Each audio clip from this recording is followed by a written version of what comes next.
Mamá, ya se acerca la Navidad. ¿Por qué no vuelves? Toda la familia te espera. La voz de Michael resonó por el teléfono, deliberadamente cálida, casi ensayada.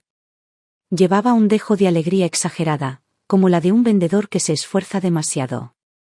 Era mi hijo, mi sangre, pero la voz me sonaba extraña, casi irreconocible. Estaba sentada sola en mi apartamento de Los Ángeles, con la luz del sol invernal filtrándose por las altas ventanas, delgada y pálida como un recuerdo. Mis dedos se cerraron con más fuerza alrededor del teléfono. Habían pasado 26 años. 26 años de silencio. Y esta era la primera vez que llamaba. No para un cumpleaños. Ni para el Día de la Madre. Ni siquiera para saber cómo estaba. Simplemente, de la nada. Pidiéndome que volviera a casa. Menudo chiste. No puedo, dije con firmeza y seriedad, esforzándome por mantener la voz impasible. Tengo cosas que hacer. Parecía no haber notado la frialdad en mi tono, o al menos fingió no haberlo notado. Vamos, mamá, no seas así. Papá dijo que si estás dispuesta a volver, podemos olvidar el pasado. ¿Y pasar las fiestas sola? ¡Qué triste! Solté una risa suave, aguda y amarga. ¡Qué generoso de su parte! ¿Por qué no le preguntas a tu padre quién me echó de casa? ¿Quién andaba a escondidas con esa mujer? ¿Y quién te arrancó de mis brazos como si fuera una extraña? Hubo una pausa al otro lado. La suficiente para sentir la incomodidad. Entonces, con torpeza, Michael dijo, «Mamá, ¿no podemos olvidarnos de todo eso? Lo que importa ahora es que somos familia. Además, oí que tu antiguo apartamento formaba parte de ese proyecto de remodelación del centro.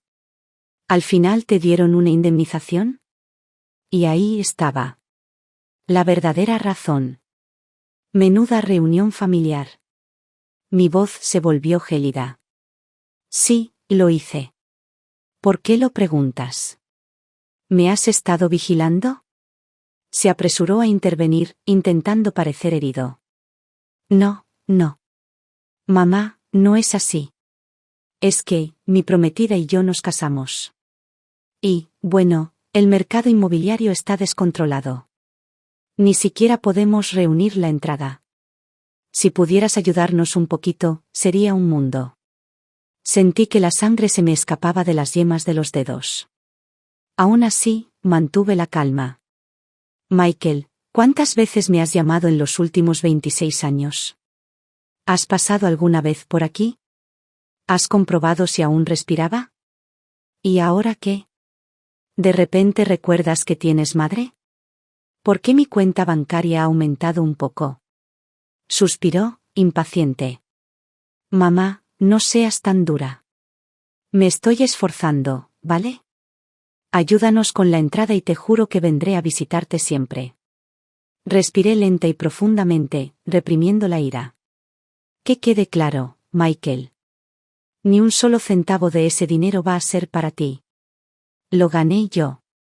Sobreviví 26 años, solo. Ese dinero es mío. No puedes venir ahora a reclamar solo porque decidiste contestar el teléfono. Soy tu hijo. Espetó, alzando la voz. ¿Cómo puedes hacerme esto? ¿Hijo? Mi risa salió hueca. ¿Dónde estabas cuando necesitaba un hijo? Cuando no tenía nada ni a nadie. Ya no puedes usar esa palabra. ¿Quieres mi dinero? Sigue soñando.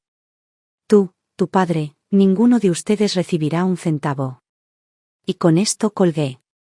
Por un momento, me quedé inmóvil en el sofá, sintiendo como si me hubieran quitado el aire.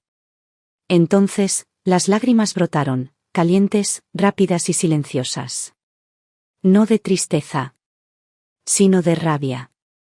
Rabia porque todavía se atrevían a ondear la bandera de la familia, como si significara algo. Rabia porque, incluso después de todo este tiempo, una parte insensata y desesperada de mí esperaba que esa llamada significara algo real. El teléfono volvió a sonar. Mis palmas, recién secas, empezaron a sudar por todas partes. Identificador de llamadas, Richard Carter. Me quedé mirando el nombre familiar durante unos segundos, luego finalmente presioné responder. Si tienes algo que decir, dilo. Intenté mantener la voz firme, aunque sabía que, sin importar cuánto tiempo hubiera pasado, escuchar su voz nunca dejaba de despertar algo en mí. Ellen, no seas así, dijo, con la misma falsa suavidad en el tono. Llevamos años divorciados, sí, pero aún tenemos un hijo, ¿verdad? Se casa pronto, quizá podrías ayudarlo, contribuir para una casa o algo. ¿Ayudarlo? Solté una risa fría. Richard, ¿qué cara tienes? ¿Quién me echó de casa hace tantos años?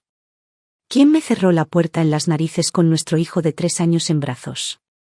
Ahora que tengo un poco de dinero, ¿de repente vuelvo a ser tu ex esposa?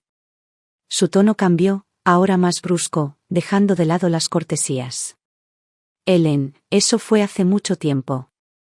¿Por qué seguir sacando el tema? Además, no te estás haciendo más joven. No es que necesites todo ese dinero. ¿Por qué no? Lo interrumpí. No has cambiado. Sigues siendo un descarado. Escúchame bien, porque solo te lo voy a decir una vez, no vas a recibir ni un céntimo. Ni lo pienses. No esperé respuesta. Colgué. El teléfono cayó con un golpe sordo en el cojín del sofá. Me recosté en la silla y exhalé, una respiración larga y profunda. Afuera, el atardecer estaba en todo su esplendor, pero dentro de mí, todo eran nubes grises y truenos. Y así, de repente, mi mente regresó a esa noche, hace 26 años. Era una gélida tarde de invierno, lloviendo a cántaros. Estaba arrodillado en la escalera de nuestra vieja casa, con el hormigón empapado, helándome hasta los huesos. Richard estaba de pie justo en la entrada, sosteniendo al pequeño Michael en brazos. Michael apenas podía hablar en ese momento. El rostro de Richard estaba inexpresivo, frío, indescifrable. Eres una inútil, dijo con sequedad, como si leyera un guión. Ni siquiera puedes cuidar a un niño. A partir de ahora, estás fuera. No te molestes en volver, no dejaré que lo vuelvas a ver. Déjalo. Mi cara estaba empapada en lágrimas, mi voz ronca y temblorosa. No puedes hacerme esto. Tú eres quien me hizo trampa. ¿Por qué me echas? ¿Por qué me robas a mi hijo? ¿Me he puesto caliente?, se burló. Mirándote un segundo. Siempre hecha un desastre, siempre dando la lata, sin callarte nunca. ¿Qué hombre podría soportar eso? Tú te lo buscaste. Luego cerró la puerta de golpe. Me dejaron allí afuera. En el frío, en la lluvia. Como un perro que nadie se molestó en enterrar. Después de esa noche, intenté recoger a Michael de la escuela, solo una vez. Pero sus padres me detuvieron en la puerta. Ya no formas parte de esta familia, espetó la madre de su padre. No tienes derecho a ver a ese niño. No me rendí. Seguí adelante, arrastrándome de un juzgado a otro, aferrándome a la esperanza de poder recuperar la custodia de mi hijo. Pero la esperanza no sirve de mucho cuando no tienes dinero, ni título, ni prestigio. Él tenía abogados. Tenía contactos. Tenía dinero familiar. ¿Y yo? A los ojos del tribunal, solo era una ama de casa sin blanca, desempleada, alguien digno de lástima, a quien no se le podía confiar un hijo. Perdí. Limpiamente. Completamente. Después de eso, me convertí en un extraño para mi propio hijo. Me mudé a Los Ángeles y empecé de cero, por mi cuenta. Lavaba platos. Repartía comida a domicilio. Fregaba suelos en casas donde la gente ni siquiera me miraba a los ojos. Hice todo lo posible para sobrevivir. Nadie me preguntó cómo lo logré. A nadie le importó. Pero lo hice. Porque tenía que hacerlo. Ese recuerdo ha vivido dentro de mí como un tumor durante más de 2 décadas. Y cada vez que oigo la palabra, mamá, me duele. Silenciosamente. Persistentemente. Cogí el teléfono y llamé a Marilyn, mi mejor amiga, la mujer que me salvó cuando no tenía nada más que el orgullo destrozado y un apartamento vacío. Tenías razón, Marilyn, dije con la voz ronca. No puedo dejar que vuelvan con engaños. No van a recibir ni un céntimo. Ni uno solo. Claro que no. Espetó, como si estuviera dando un golpe en la mesa. Ellen, has sufrido más de lo que nadie imagina. ¿Y ahora creen que pueden aparecer con unas sonrisas falsas y quitarte lo que es tuyo? Ni hablar. Asentí, aunque no podía verme. Sí. He aprendido algo con los años, la sangre no garantiza el amor. ¿Y esta vez? Vivo para mí. Después de colgar, me quedé de pie junto a la ventana, mirando las luces de la ciudad parpadear una por una. Los Ángeles, una vez frío, extranjero y lleno de desconocidos. Era ahora el único lugar que se sentía como un hogar. Y en ese mismo momento me hice una promesa. No más reverencias. No más llantos por el pasado. A partir de ese día me convertiría en alguien completamente nuevo. Me quedé de pie junto a la ventana, con una taza de té frío en mis manos, mirando más allá de la barandilla del balcón hacia el horizonte. Los atardeceres de Los Ángeles siempre eran hermosos, un dorado suave que se fundía en un rosa oscuro, pero en mi pecho no había ni un destello de luz. Nadie más que yo sabía realmente lo que suponía recorrer el camino que había recorrido durante los últimos 26 años. Esos primeros años después del divorcio fueron el peor momento de mi vida. No tenía nada, ni marido, ni hijo, ni siquiera un lugar donde dormir que sintiera como mío. Me sentí como si me hubieran arrancado de mi propia vida y me hubieran arrojado a un mundo que no me conocía, no me quería y, por supuesto, no le importaba. No tenía título ni experiencia laboral. Lo único que tenía era desesperación. Así que corrí. Supliqué. Hice lo que tenía que hacer.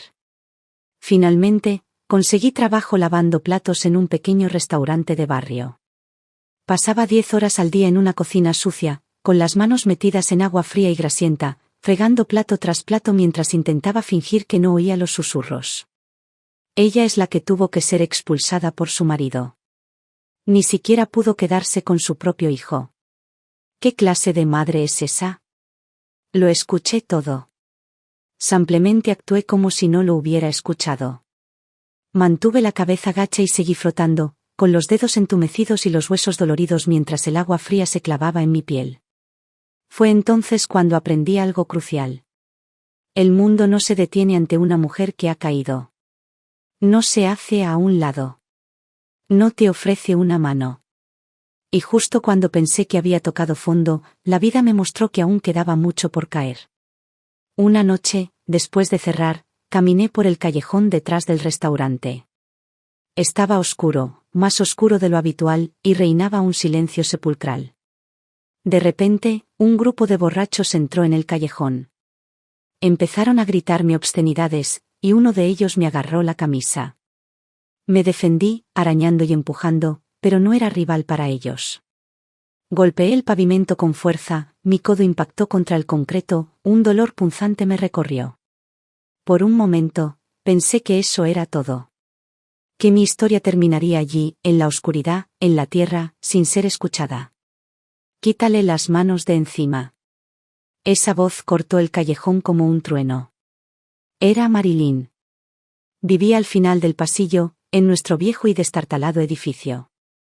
Era unos años mayor, siempre tenía una bocazas y una risa que llamaba la atención. Ella venía corriendo por el callejón con solo una escoba en las manos y una voz ardiente.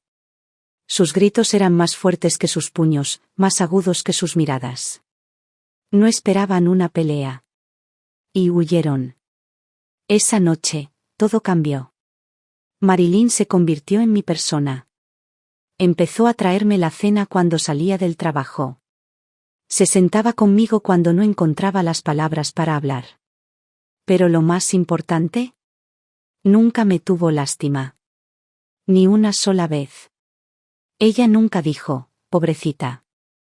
Ella dijo, no puedes rendirte. Tienes que plantar cara, Ellen, me dijo. No puedes dejar que ganen. ¿Me oyes?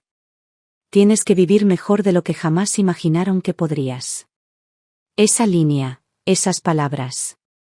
Se clavaron en mi corazón. No, lloré. No volví a caer. Simplemente me dije, sobrevive. Y luego, hazte más fuerte. Así que seguí fregando platos durante el día. Y por la noche, me matriculé en la universidad comunitaria. Tomé clases de informática. Contabilidad. El tiempo apremiaba. El dinero escaseaba aún más. ¿Pero renunciar? Eso ya no era una opción. 3 años después, por fin conseguí trabajo como asistente en una pequeña empresa comercial. El sueldo no era muy bueno, pero significaba que se acabaron los fregaderos y los cubos de fregar sucios. Pensé que tal vez, solo tal vez, la vida por fin me estaba dando un respiro. Pero me equivoqué. Tenía un cuchillo más esperándome. Una tarde, afuera de un supermercado, vi una figura que me dejó sin aliento. Michael. Ya era grande, tendría 10, quizá 11 años. Llevaba una mochila al hombro. Era más alto que el niño que recordaba. Casi se me sale el corazón del pecho. Corrí hacia él y grité, Michael. Cariño, soy yo, mamá. ¿Te acuerdas de mí? Se quedó paralizado. Retrocedió un paso. Su mirada reflejaba cautela y confusión. ¿Quién eres? Preguntó frunciendo el ceño. Mi madre murió hace años. Deja de fingir. Me quedé allí parado, clavado en el sitio, como si me hubiera caído un rayo. Michael, cariño, soy yo. ¿No te acuerdas? ¿Me rogabas que hiciera panqueques con leche todos los domingos por la mañana? Su rostro se contrajo de fastidio. Empezó a darse la vuelta. Fue entonces cuando vi a Richard. Se acercaba del brazo con una mujer impecablemente pulida. Su rostro cambió al verme. Sin dudarlo, atrajo a Michael hacia él. No hables con ella, le espetó. Vámonos. No me moví. No grité. Me quedé allí parado mientras las lágrimas corrían silenciosamente por mis mejillas. Mi hijo, mi niño, estaba justo frente a mí y ni siquiera me reconoció. No porque hubiera cambiado, sino porque Richard me había borrado de su mundo. Le dijo que estaba muerto. Así es como se ve el verdadero borrado. Después de ese día, me desmoroné. Me encerré en mi pequeño apartamento, de apenas 100 metros cuadrados, y no salí en 3 días. No comí. No bebí. Ni siquiera abrí las cortinas. Me quedé en la oscuridad, ola tras ola de lágrimas cayendo sobre mí como una tormenta que no terminaría. Había luchado tanto por seguir viva, con la esperanza de que algún día Michael me mirara y me reconociera. Pero me miró a los ojos. Y me llamó extraña. Dijo que estaba muerta. Recuerdo acurrucarme en el suelo contra la pared, con sus palabras resonando en mi mente. Mi madre murió hace años. Esa noche pensé en terminarlo.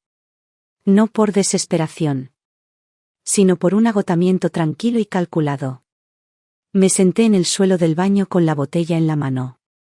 Destapé el frasco, medio lleno de pastillas para dormir.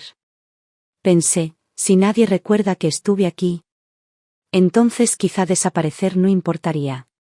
Pero justo en ese momento llegó Marilyn. Abrió la puerta de una patada como si fuera la dueña del lugar. Me miró y no dijo ni una palabra antes de darme una bofetada. No fue difícil. Solo lo suficiente para que me despierte. ¿Qué demonios haces? Gritó, más furiosa que nunca. ¿Te has vuelto loca? ¿Quieres morir y entregárselo todo a esos 2 cabrones en bandeja de plata? Eso es lo que estás haciendo. Mueres, y ellos se lo llevan todo, limpio, fácil, gratis.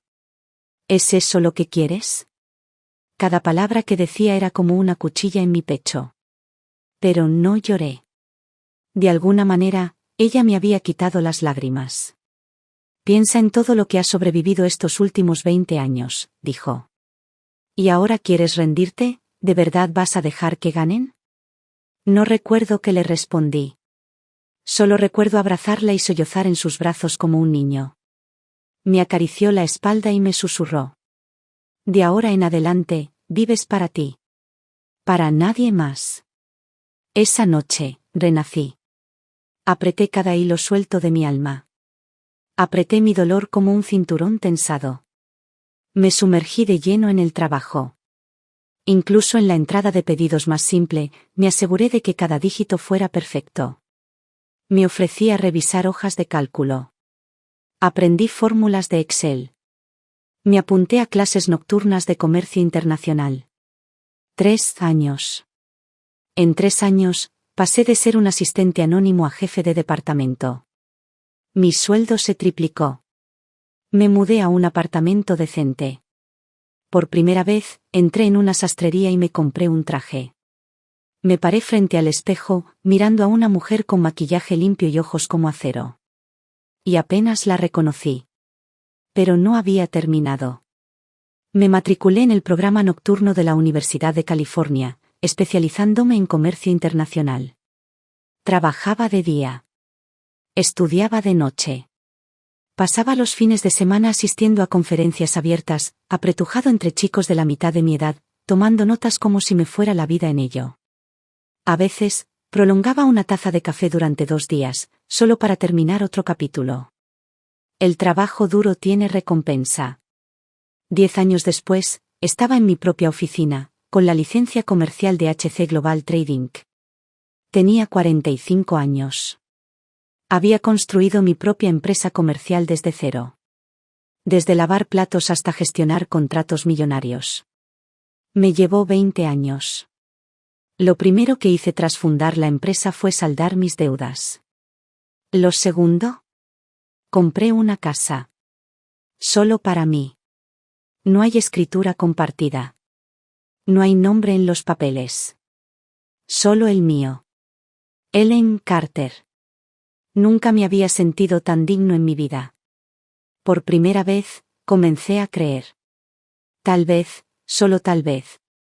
La vida finalmente estaba lista para devolverme algo. La pasada Navidad, apenas unas semanas antes de las vacaciones, mi empresa recibió una notificación de compensación del gobierno. Era por aquella casa ruinosa que compré hace más de 20 años en el este de Los Ángeles, la que tenía la calefacción defectuosa y la pintura descascarada. Casi me había olvidado de ella. Pero la ciudad no.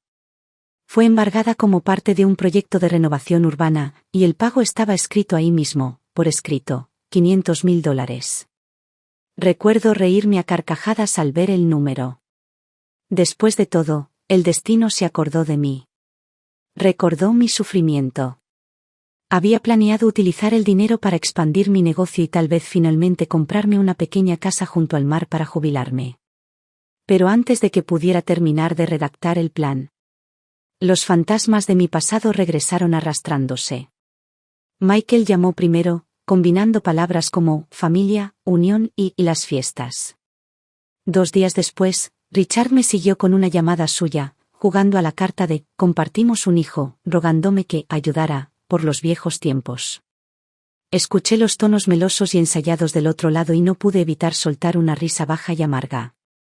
El tipo de sentimiento que llega cuando has visto más allá de cada mentira. Cuando has sobrevivido a suficientes traiciones como para reconocer el patrón. Colgué y enseguida le envié un mensaje a Marilyn. Tenías razón. Ninguno merece perdón. Creían que aún era débil. Que aún podía culparme, manipularme, conmoverme. Pero la Ellen que recuerdan murió hace años. En una cocina húmeda y un callejón oscuro. ¿Y mi venganza? Apenas empezaba. No soy impulsivo. Soy estratégico. Y esta vez, no solo buscaba protegerme. Quería asegurarme de que nunca tuvieran una segunda oportunidad para hundir sus garras en mi vida. Entonces, lo primero que hice fue llamar a mi amiga abogada, Clara. Una abogada de sucesiones de primer nivel con más de 2 décadas de experiencia en Los Ángeles. Nos reunimos en su oficina, con el aroma a café tostado flotando en el aire, mientras ella explicaba con calma las opciones. Ellen, dijo, si redactas un testamento formal hoy y estableces claramente que todos tus bienes serán donados, excluyendo por completo a Michael, incluso si intenta impugnarlo en el futuro, no tendrá ninguna posibilidad. Es tu pleno derecho. Asentí. Esa misma tarde, con Clara como testigo, firmé mi testamento. Todo, mi dinero, mis propiedades, mis acciones de la empresa, se destinaría a la Fundación Phoenix Rising, una organización sin fines de lucro que creé desde cero. Su misión, apoyar a mujeres como yo, sobrevivientes de violencia doméstica y traición conyugal. Al escribir la última línea, oí el sonido de una puerta de hierro metafórica cerrándose de golpe. No sobre mí, sino sobre todos los que alguna vez intentaron robarme la vida. Y aún así, no había terminado. El castigo económico era una cosa. Quería consecuencias públicas. Años de desarrollo de mi negocio me habían proporcionado una amplia red de contactos. Así que empecé a preguntar discretamente. Y no tardé mucho en hacerme una idea completa de la vida de Richard. Resulta que el karma había hecho parte del trabajo por mí. Él había entrado en una espiral, ludopatía, deudas desastrosas. ¿La mujer con la que me engañó? Ya no estaba. Ahora sobrevivía con lo poco que le daba la seguridad social, viviendo en un apartamento subsidiado en las afueras de Los Ángeles. Una caída poética. Pero no suficiente. Investigué más a fondo y localicé al juez jubilado que le otorgó a Richard la custodia hace años. Ahora vivía una vida tranquila, manteniendo un perfil bajo. Pero el destino ama la simetría.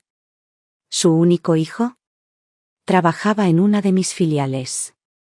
Invité al juez a reunirse conmigo, territorio neutral, un pequeño y tranquilo restaurante donde solo se oía el zumbido de una máquina de café y el ocasional ruido del tráfico exterior. No perdí el tiempo. Sé cuánto te pagó Richard, dije, sonriendo sin entusiasmo. Y sé exactamente cómo asegurarme de que la carrera de tu hijo aquí se detenga de golpe. Pero si dices la verdad sobre lo que pasó, quizá esté dispuesto a dejarlo pasar. Su rostro cambió, ira, miedo, negación. Y finalmente, resignación. Él suspiró. Sí, dijo en voz baja. Tomé el dinero. ¿Y los documentos falsos? Fue idea de Richard. Me pidió que cooperara. Y lo hice. Eso era todo lo que necesitaba. Clara compiló las declaraciones y los documentos en una gruesa denuncia legal y la presentó junto con un informe ético formal ante la Junta de Revisión Judicial de California. El martillo cayó con fuerza. La vida de Richard, ya en ruinas, estaba a punto de arder en llamas. En cuestión de semanas, la citación judicial llegó a su puerta. El día del juicio, entré en la sala con un traje azul marino a medida. Elegante. Controlada. La mujer en la que creían que nunca me convertiría. Richard fue conducido al interior, encorvado, con la mirada apagada y sin rumbo. Un fantasma del hombre que una vez fue. El juez leyó los cargos en voz alta con voz fría y seca. Richard Carter, se le investiga formalmente por soborno y manipulación de pruebas en relación con una orden de custodia emitida hace 26 años. ¿Rechaza estos cargos? Richard tembló, labios pálidos, ojos abiertos. Lo confieso, susurró. Por favor, ten piedad. No tenía otra opción entonces. Lo miré fijamente. Sin compasión. Solo claridad. Cuando llegó mi turno de hablar, me paré en el estrado de los testigos y lo miré fijamente. Hace 26 años, me echó de mi propia casa, dije con voz firme y cortante. Me quitó a mi hijo. Usó mentiras y dinero para destruirme la vida. Hice una pausa y dejé que el silencio se prolongara. Hoy solo quiero que sepa. La justicia no olvida. Richard se desplomó de rodillas, sollozando. Ellen, me equivoqué. Por favor, perdóname. Lo miré y una sonrisa fría se dibujó en mis labios. ¿Perdón? Dije, levantando la barbilla. ¿Crees que eso está siquiera sobre la mesa? Deberías acostumbrarte al sabor de la ruina. Yo viví con él durante décadas. El tribunal revocó el fallo original, limpiando mi nombre de todas las acusaciones pasadas. Richard fue sentenciado a 3 años de prisión, 5 años de libertad condicional y se le ordenó pagar $200.000 en daños emocionales. Cuando salí de aquel juzgado, el sol de Los Ángeles era dorado y cálido en mi rostro. Inhalé profundamente. Y sentí que el peso de 26 años finalmente se levantaba. Yo había ganado. Y gané usando las dos cosas que más adoraban: poder y dinero. Para aplastarlos por completo. Pero yo sabía que mi historia no había terminado. Quedaba un capítulo. Una persona a la que aún le debía un cierre. Michael. Mi hijo. El chico por el que una vez viví, por el que trabajé hasta el cansancio, por el que soporté la humillación y el dolor.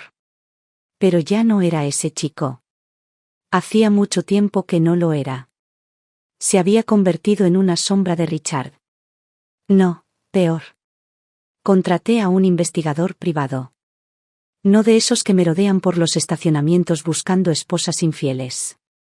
Era un exanalista de contratos del FBI especializado en fraude corporativo y engaños de alto nivel. No tardé mucho.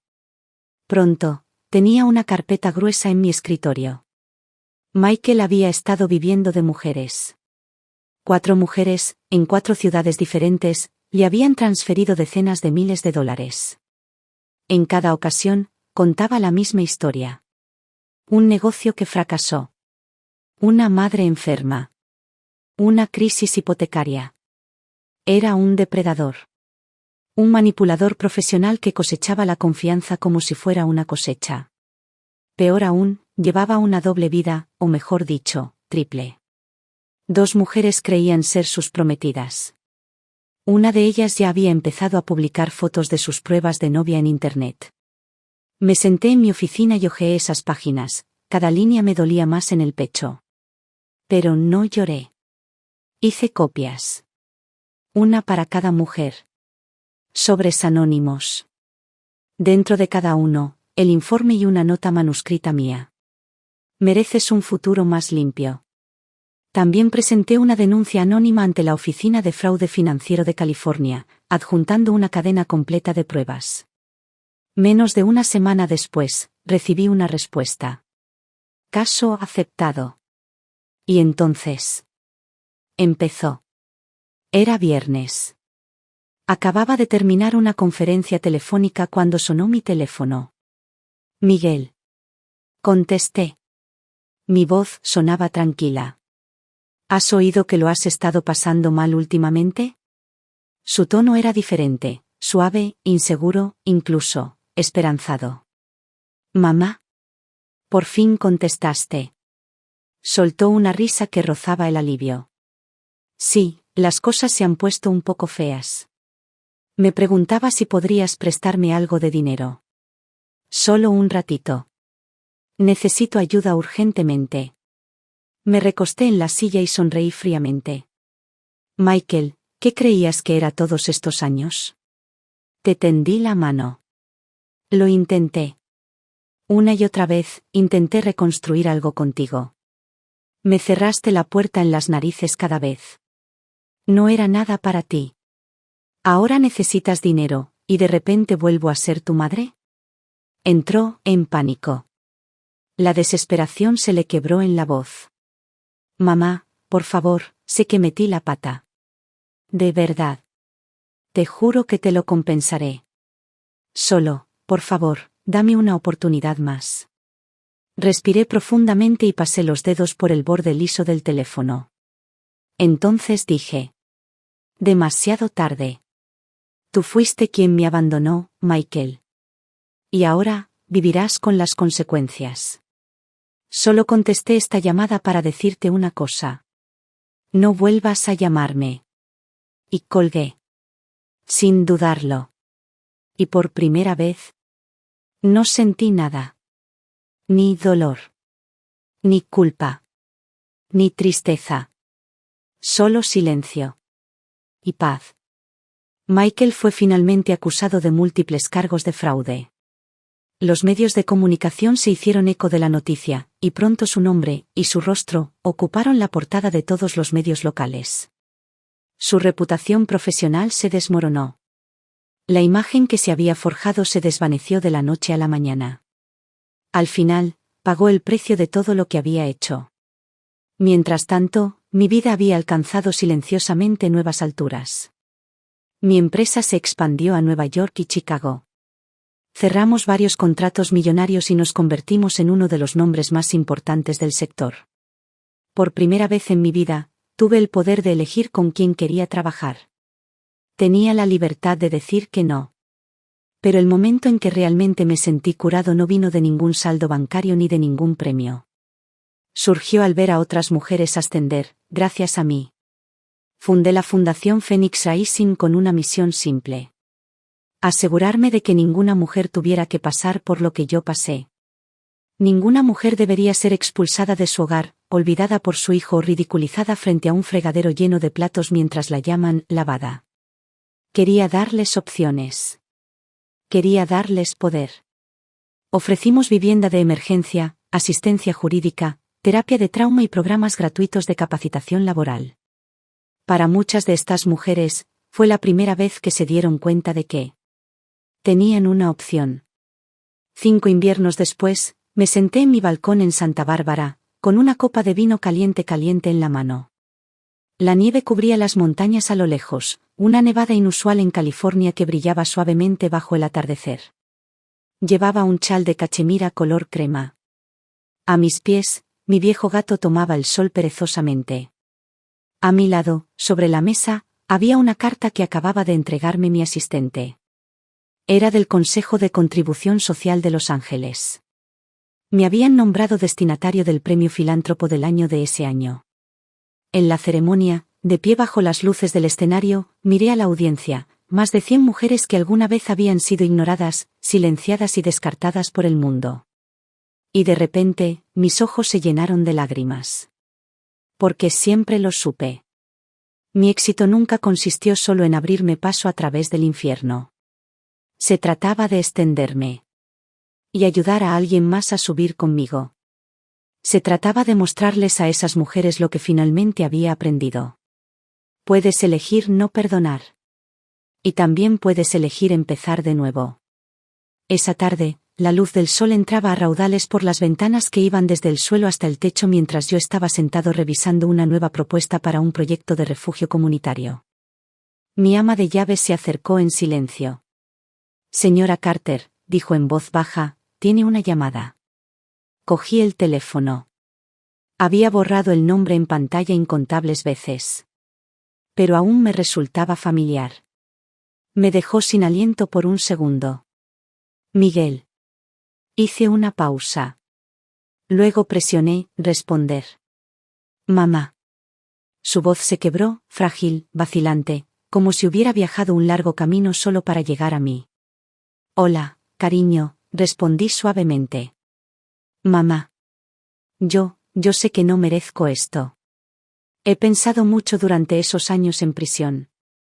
Me arrepiento de todo. De cada palabra. De cada mentira. De cada vez que te hice daño. Ya estoy fuera. Conseguí un trabajo, un pequeño trabajo de ventas. Nada del otro mundo. Lo estoy intentando. ¿Te gustaría verme? ¿Solo una vez? Cerré los ojos. Respiré hondo. No sabía qué decir. Ni siquiera sabía lo que sentía. No le contesté. Simplemente colgué el teléfono y me senté en silencio en el sofá. Esa noche, apenas dormí. Incluso con las gruesas cortinas corridas, no pude bloquear la voz que resonaba en mi cabeza. Mamá, soy yo. La voz de Michael sonaba más vieja. Agobiada. Cada palabra estaba impregnada de una culpa que parecía real. Y por primera vez en años, me quedé mirando el techo hasta el amanecer. La luz del sol tocó mis sábanas antes de que finalmente me moviera. No le devolví la llamada. En lugar de eso, escribí una carta. Cada palabra lenta, deliberada. como si mi corazón todavía necesitara una armadura. Dice así: Miguel. Si quieres una oportunidad, siéntate y dime la verdad. Ni por ti. Ni siquiera por mí. Pero porque alguien, en algún lugar, tiene que enseñarte lo que significa asumir la responsabilidad de las cosas que has hecho. Estaré en el café Mildred Street cerca de mi casa. El viernes, a las 2 de la tarde en punto. Si llegas tarde, me iré. Tu madre. Ellen. Ese día, me puse algo brillante a propósito, un abrigo de lana naranja que Marilyn me había regalado por mi cumpleaños el año pasado. Tienes que dejar de esconderte en los colores de tu pasado, me había dicho. No más gris. El café de la calle Mildred era un sitio antiguo, sin pretensiones. Las mesas estaban un poco desgastadas y las sillas de madera crujían si te quedabas sentado mucho tiempo. Pero el aire siempre estaba limpio y nunca había demasiado ruido.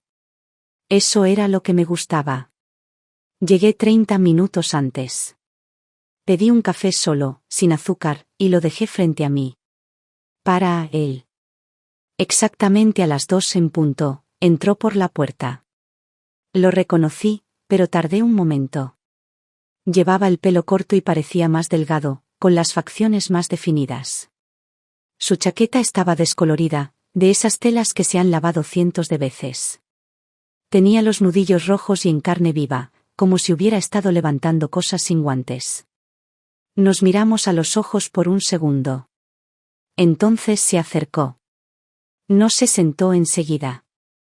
Se paró frente a mí, con una apariencia pequeña que no le había visto desde que tenía 10 años y lo pillaron mintiendo sobre un jarrón roto. Avergonzado. Cuidado. Señalé el café. Él susurró un gracias y se sentó lentamente. Durante varios minutos no dijimos nada. El aire entre nosotros se sentía denso, como algodón. Podía oír mi propio latido, constante y lento. Él habló primero. Mamá, he cambiado de verdad. Su voz era baja y ronca. Pasé mucho tiempo en prisión pensando. Escribiendo cartas que nunca me atreví a enviar. Asentí y no dije nada. Ahora tengo un trabajo, ventas. De principiante. Pero lo estoy intentando, te lo juro. No he mentido. No he aceptado ni un solo centavo que no sea mío. Aún así, no respondí. Solo golpeé el borde de la taza con el dedo, un ritmo suave y uniforme. Sé que fui horrible. Te mentí. Les mentí a todos. Pero quiero ser alguien de quien puedas estar orgulloso. Finalmente levanté la vista. Tenía los ojos húmedos y parpadeaba demasiado rápido. Michael, dije en voz baja. ¿La mujer que tienes hoy sentada frente a ti? Tardó 26 años en construirse. No puedes deshacer eso con 3 frases bonitas y un café. Se mordió el labio y no discutió. Suspiré, dejando que mi voz se suavizara. No vine aquí a perdonarte. Vine a preguntarte si estás listo para afrontar de verdad lo que has hecho. Él asintió. Fuerte. Sus ojos estaban rojos ahora. Metí la mano en mi bolso y saqué un cuaderno de tapa dura. Lo deslicé por la mesa. Si vas en serio, escríbeme. Cada semana, envíame algo. Un recuerdo, una reflexión. Sin adornos. Sin excusas. Solo la verdad. Tal como fue. Sus manos temblaban mientras tomaba el cuaderno. Entonces me miró. Y, por primera vez, hubo un destello de luz en sus ojos. No le prometí nada. Pero en ese momento. Lo sentí. La primera tabla de un puente colocada.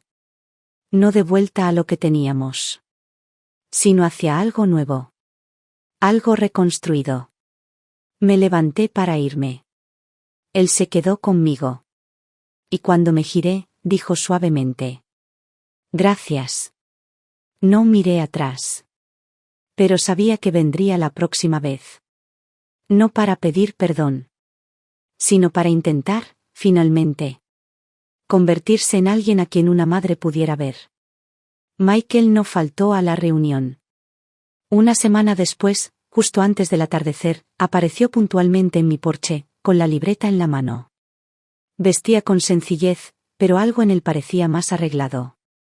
Llevaba el pelo arreglado y la camisa planchada. Estaba allí de pie, cauteloso, pero con una tranquila determinación en la mirada. No lo invité a pasar. Simplemente le quité el cuaderno. Le temblaban los dedos al entregármelo. No lo abrí en ese momento. Solo asentí. Si quieres seguir escribiendo, dije, podemos quedar en otro momento. Quiero, respondió. Luego se fue.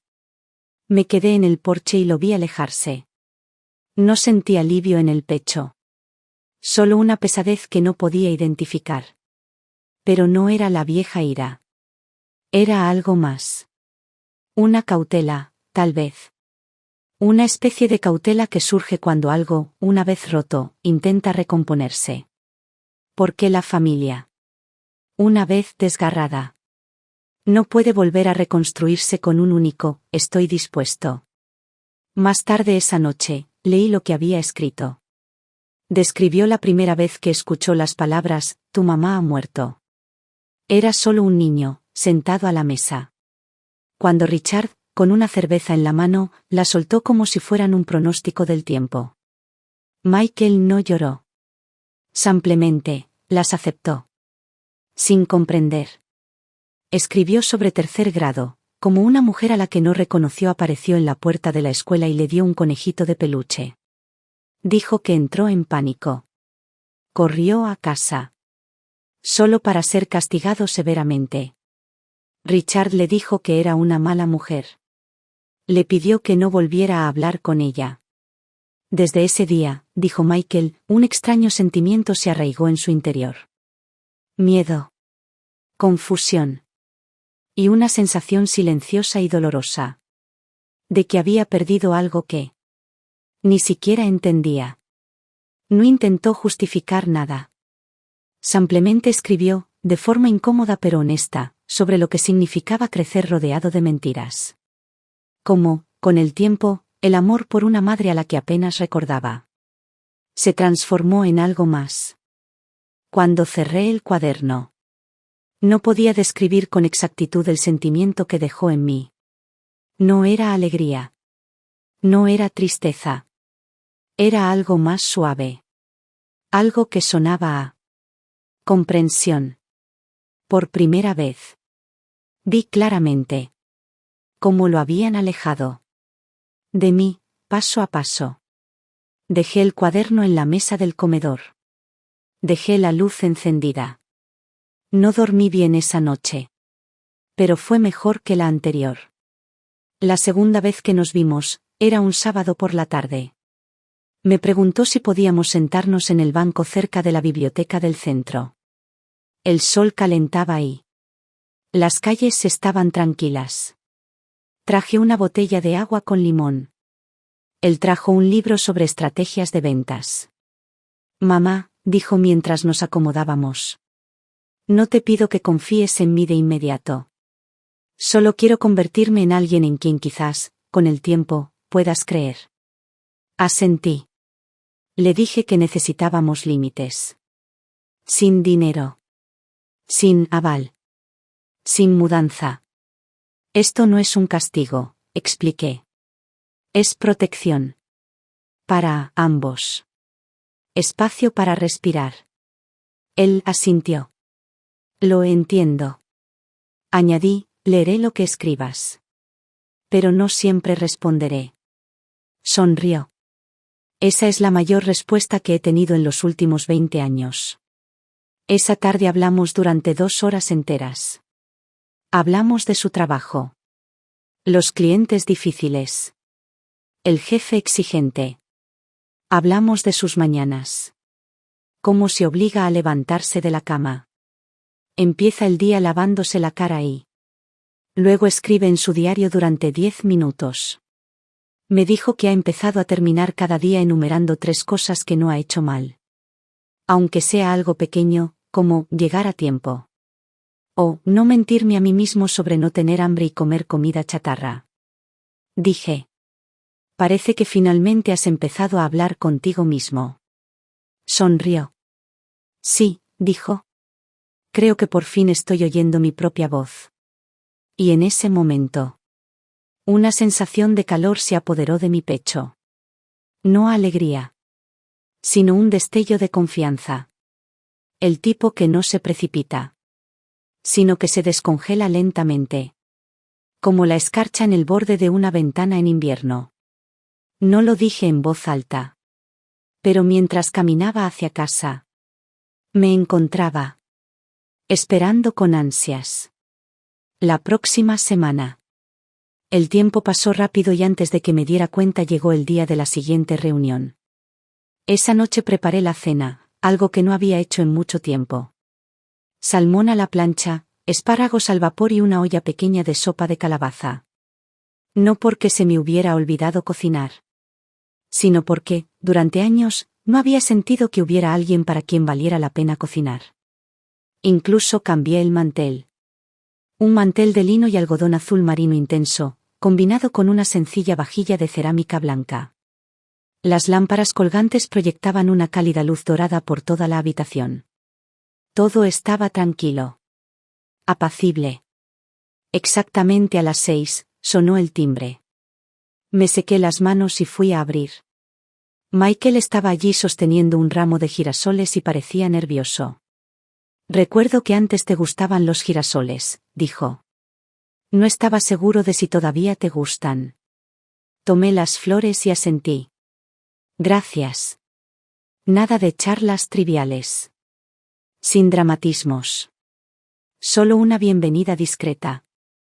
Le pedí que se quitara los zapatos y entrara. Se movía con cautela, agarrando el cuaderno como si fuera un salvavidas. Su postura era rígida, cada paso cuidadoso. Esto es una cocina, no un juzgado, dije. Relájate un poco. Soltó una risa tensa y se sentó a la mesa. Mientras traía los platos, comentó. Huele de maravilla. Ese color se ve genial. Demasiado ansioso. El tipo de cumplidos que se extienden demasiado, esforzándose demasiado por encontrar algo que decir. Cuando empezamos a comer, tomó un sorbo de sopa y luego hizo una pausa. Hace años que no como comida casera, dijo. Respondí en voz baja, yo tampoco. Por un segundo, me quedé sin aliento. Pero solo por un segundo. Cambié de tema y le conté sobre un programa de capacitación laboral para mujeres que había visitado recientemente. Michael escuchó atentamente e hizo algunas preguntas reflexivas sobre las operaciones. Se notaba que intentaba sonar útil.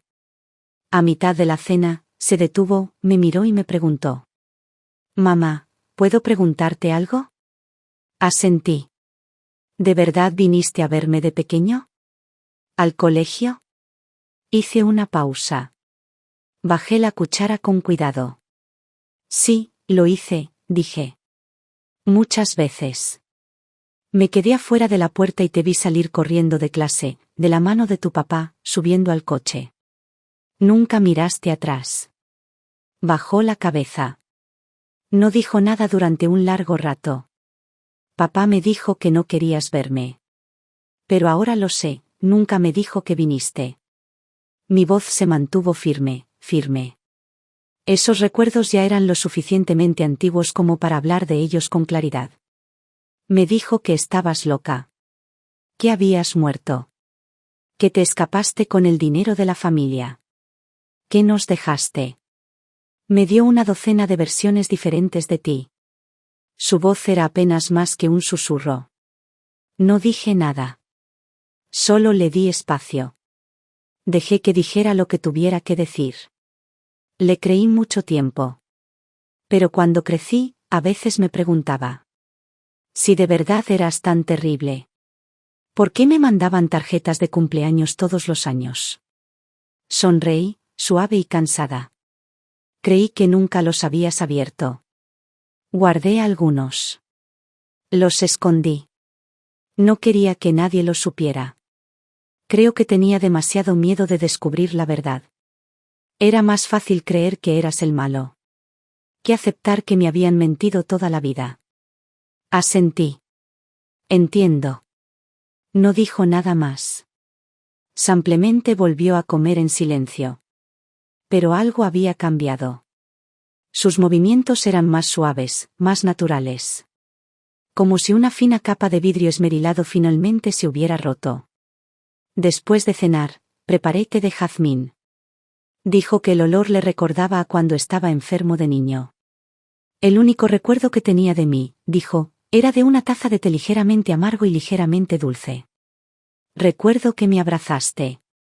Tenía fiebre. Papá estaba fuera de la ciudad, no había nadie más en casa. Llevabas un suéter gris. Te sentaste junto a mi cama y soplaste mi medicina. No esperaba que recordara eso. Fue la única vez que logré colarme y cuidarlo mientras Richard no estaba. La última vez que me permitieron acercarme a él. Nos sentamos en el sofá en silencio, tomando té. Afuera, el cielo se había oscurecido. La luz de la calle se filtraba por las ventanas, incidiendo sobre la mesa de centro. Y por primera vez en mucho tiempo. Esta casa. Este pequeño y tranquilo espacio. Se sintió como un hogar. Cuando se levantó para irse, lo acompañé hasta la puerta. Se giró hacia mí, vacilante. Como si quisiera decir algo más. He estado buscando algo que hacer, dijo. No un trabajo. Algo que pueda ayudar a la gente. No estoy seguro de ser bueno en eso. Pero quiero intentarlo. No respondí de inmediato. Luego dije. Si lo dices en serio, échale un vistazo a Phoenix. No es perfecto. Pero vale la pena. No volvió a mencionarlo después de ese día. Y yo no pregunté. Hasta el viernes, cuando abrí un correo electrónico de actualización de rutina de uno de los coordinadores de la fundación. Solo una lista de nuevos voluntarios y turnos de programa. Me desplacé distraídamente. Luego se congeló. Michael Carter. Completó la capacitación introductoria para voluntarios. Actualmente brinda asistencia con la admisión y la orientación. Me quedé mirando la pantalla por un momento y... Luego sonreí. No me lo había dicho. Y eso. Era exactamente lo que esperaba. Él mismo dio el paso. Sin esperar a que yo le despejara el camino. No porque yo lo llevé allí. Pero porque por una vez. Quería recorrerlo solo. El sábado por la mañana, llegué temprano a la oficina de la fundación. Fingí estar de paso y entré tranquilamente a la sala de capacitación. Michael estaba allí, de pie frente a 3 nuevas voluntarias, guiándolas por el proceso de admisión. Sus movimientos eran un poco torpes, pero su tono era firme y concentrado. Tomaba notas mientras hablaba, haciendo pausas para asegurarse de que entendían. Cuando me vio, hubo un destello de sorpresa en sus ojos. Pero no pánico. Solo un pequeño asentimiento. Luego volvió a lo que estaba haciendo. Me senté atrás y escuché un rato. Después de terminar y despedir a las mujeres con cariño, se acercó y se sentó a mi lado. ¿Sabías que estaría aquí?, preguntó. No antes de hoy, sonreí. Pero el hecho de que no me lo dijeras. Me dice que querías hacer esto por tu cuenta. Bajó la cabeza y sonrió. Y en esa sonrisa vi algo que no había visto en mucho tiempo. Confianza. Ganada, no prestada. Simplemente no quería que te preocuparas más por mí, dijo. Asentí. En las semanas siguientes vi el cambio más claramente.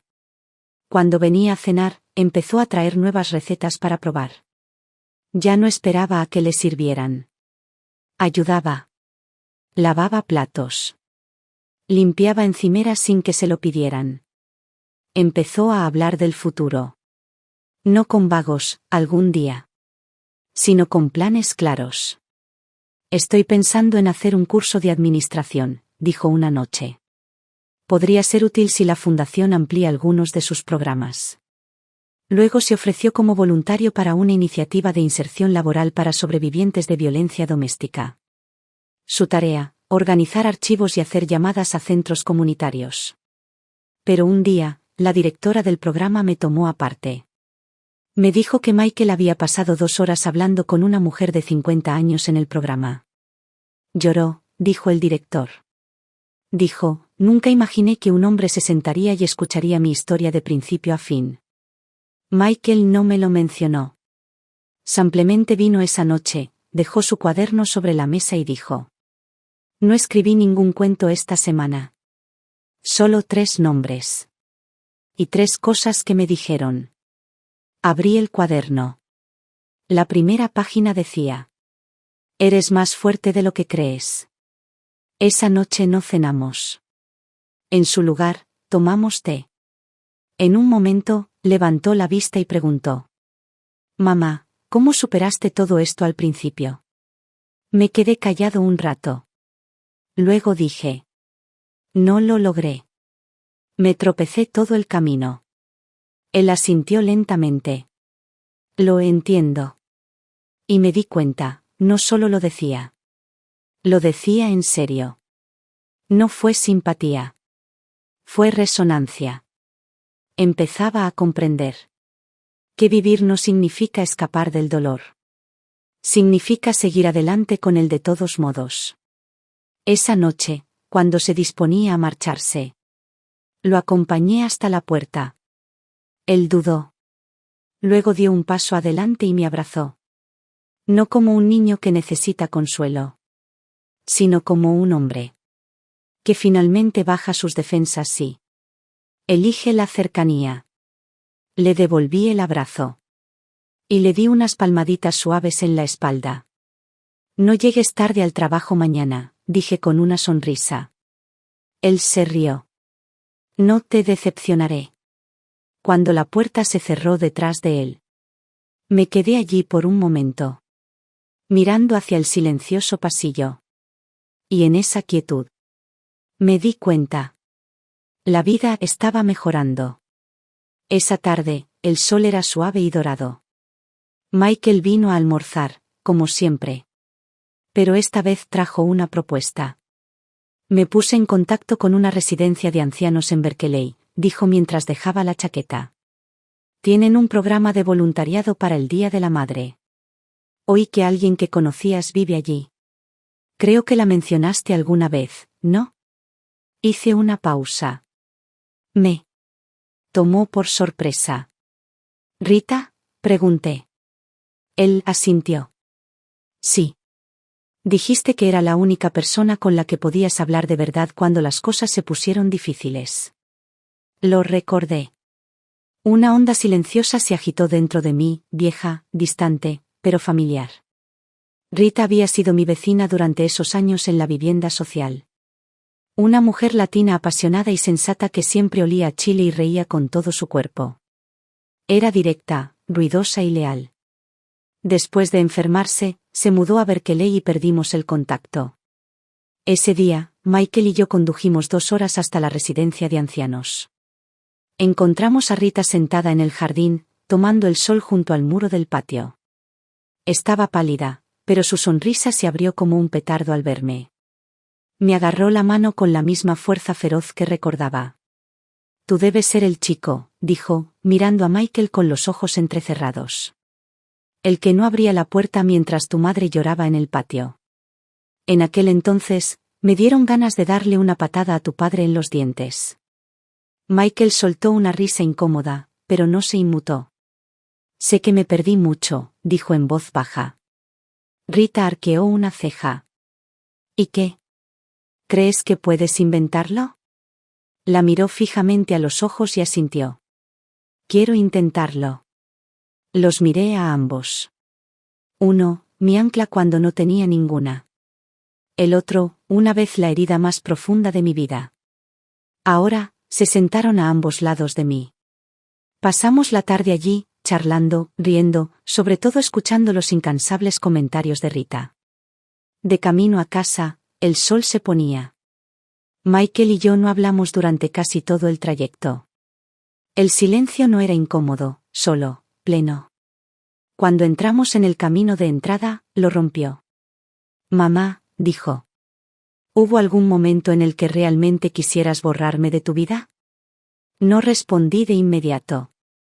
La hubo, dije suavemente. Se giró para mirarme, con el rostro tranquilo. Fue cuando tenías 17 años, dije.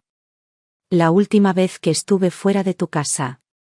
Me miraste por la ventana, y luego corriste la cortina.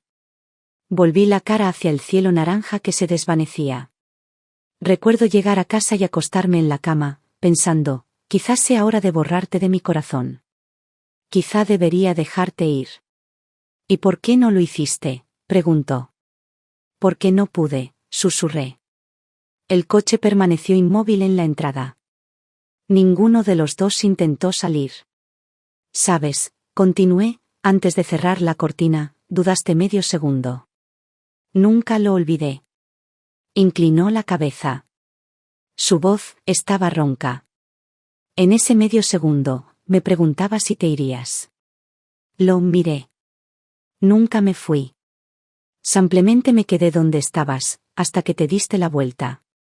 Esa noche no cenamos. No nos despedimos. Simplemente me tomó la mano. Un gesto sencillo. Silencio. Luego se marchó. Me quedé en la puerta, viendo cómo el resplandor de sus luces traseras desaparecía calle abajo. Y por primera vez, sentí que el peso de todos esos años, el dolor, la ira, la espera, se aliviaba. Suavemente. Sin fanfarrias. Unas semanas después, Michael me invitó a la gala anual de la Fundación Fénix. Estaba de pie junto a los demás representantes voluntarios, vestido con un traje gris oscuro. No había sonrisa nerviosa ni cortesía exagerada. Solo una tranquila firmeza. Y por primera vez, no vi a alguien intentando ser bueno. Vi a alguien volviéndose completo. No habló mucho. Pero cuando dijo: reconstruir la cercanía es el viaje más largo y más difícil. Pero el que más vale la pena. Vi a una mujer entre la multitud asentir en silencio. Y mis propios ojos se llenaron de lágrimas. Después del evento, caminamos juntos a casa. Él llevaba la chaqueta del traje en un brazo y dijo: hoy estaba nervioso, pero no sentí que hablara solo por mí. Lo sé, respondí. Hablabas en nombre de muchas madres. Y de muchos hijos. El viento arreció. Me ofreció la chaqueta. Negué con la cabeza, sonriendo. Quédatelo. No tengo frío. Él asintió y siguió caminando. La luz de la luna se extendía por la acera en franjas plateadas. Caminábamos uno al lado del otro. Como dos personas que finalmente entendieron. El terreno del corazón del otro. El arrepentimiento, el silencio, la distancia. Aún existían. Pero ya no nos definían. Michael ya no era mi vergüenza. Ya no era mi culpa. Él era simplemente mi hijo. Y finalmente pude decir, con orgullo y paz: yo soy su madre. Esta reunión, aunque largamente esperada, fue una a la que ambos asistimos. Totalmente.